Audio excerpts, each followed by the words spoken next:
इस वक्त मेरे साथ मौजूद हैं चिराग पासवान। चिराग, प्रधानमंत्री के पैर भी छुए गए, गले भी लगा गया, क्या कुछ रहा? क्या जीत का मंत्र भी मिल गया है 2024 की?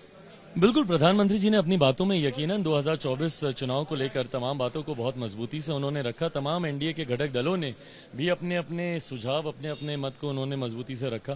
पर हाँ, वो एक खूबसूरत लम्हा मेरे लिए ज़रूर था व्यक्तिगत तौर पर, जब प्रधानमंत्री जी ने मेरे गालों पे हाथ रखकर, मेरा सर अपने कंधे पर रखकर मुझे गले लगाया। ये वही रिश्ता है जिसका कई बार कई लोगों ने मजाक भी उड़ाया कि आप अपने आप को हनुमान कहते हैं, ये कहते हैं।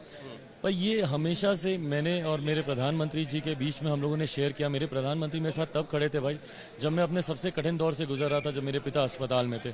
उस वक्त उन्होंने जिस तरीके से मेरा साथ दिया, मेरी हिम्मत बांधी, मेरे परिवार की, उसको मैं कभी भूल नहीं सकता। और मुझे लगता है उसी रिश्ते की एक झलक आज देखने को मिली, जिस अपनेपन से एक पिता की तरह उन्होंने मुझे गले लगाया। तो मेरे लिए यकीनन एक खूबसूरत पल था। बीच में जो है कुछ वक्त ऐसा भी रहा जब आप एनडीए से जो है बाहर थे, कहने को कहा गया कि आप एनडीए में शामिल नहीं होना चाहते हैं, और आज आधिकारिक तौर पर वापसी।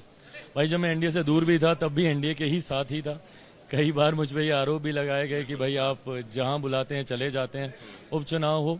मेरा विश्वास मेरे प्रधानमंत्री पर अटूट रहा है और वो किसी भी परिस्थिति में ना हिला ना डगमगाया। आपने किसी भी परिस्थिति में कम से कम ये नहीं मुझसे सुना होगा कि मेरा विश्वास मेरे प्रधानमंत्री से कभी हिला। तो वो विश्वास उनके साथ हमेशा रहा है और मैं मानता हूं देश को आगे लेकर जाने का सिर्फ एक ही व्यक्ति में आज की तारीख में क्षमता है, वो है हमारे मौजूदा प्रधानमंत्री आदरणीय नरेंद्र। नीतीश कुमार भी यही आरोप लगाते रहे कि आप बीजेपी के इशारे पर जो है उनकी सीट उनको हरवाया गया चुनाव, इस तरीके का आरोप आपके ऊपर लगता रहा है? मुझे नहीं लगता कि भारतीय जनता पार्टी को इस तरीके के षड्यंत्रों को रचने की जरूरत है। 2020 का फैसला पूर्णतः पूरी तरीके से मेरी पार्टी के द्वारा लिया गया वो फैसला था। बिकॉज जिस तरीके से नीतीश कुमार जी उस अलायंस में हम लोग को कॉर्नर कर रहे थे, हम लोगों के लिए निकलने के अलावा और कोई विकल्प उसमें था नहीं। बट हाँ, अपने दिल को तसल्ली देने के लिए ज़रूर मुख्यमंत्री ये कहते हैं, बट जब वो ये कहते हैं तब वो मुझे मेरी ताकत का भी एहसास दिलाते हैं कि नुकसान उनको चिराग पासवान नहीं पहुंचा। एक आखिरी सवाल, विपक्ष ने भी जो है अपना एक दल बना लिया है, इंडिया नाम दे दिया है। इंडिया मतलब एनडीए इंडिया से मुकाबला करेगा? भाई, इंडिया नाम देने से कुछ नहीं होता और एक व्यक्ति का विरोध करना पूरे इंडिया का समर्थन पाना नहीं होता। क्या विजन है आपका इंडिया के लिए या इंडिया वालों के लिए, ये तो आपने कभी बताया ही नहीं।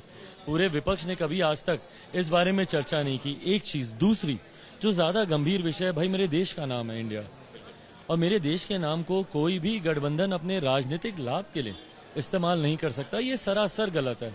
मुझे नहीं लगता कि कोई भी भारतवासी इस नाम को स्वीकार करेगा कि आप अपने राजनीतिक नाम लाभ के लिए एक देश का नाम, हमारे देश का नाम जिसको हम इतने सम्मान से लेते हैं, जो हमारा स्वाभिमान है, हमारा अभिमान है, अपने राजनीतिक लाभ के लिए आप इस्तेमाल कर रहे हैं, ये गलत है। साफ तौर पर चिराग पासवान का कहना है कि कोई भी राजनीतिक दल अपने निजी स्वार्थ के लिए अगर हमारे देश का नाम का इस्तेमाल करता है तो वो गलत है, उसको कोई भी स्वीकार नहीं करेगा। और चिराग ने अपना वो अनुभव भी साझा किया जब प्रधानमंत्री ने, चिराग ने जब पैर छुए उसके बाद में गले लगाया, गाल को टच किया और फिर से एक बार खुद को प्रधानमंत्री नरेंद्र मोदी का हनुमान ही करार दिया। सहयोगी कैमरा पर्सन मनीष उनियाल के साथ अंकित गुप्ता, एबीपी न्यूज़, दिल्ली।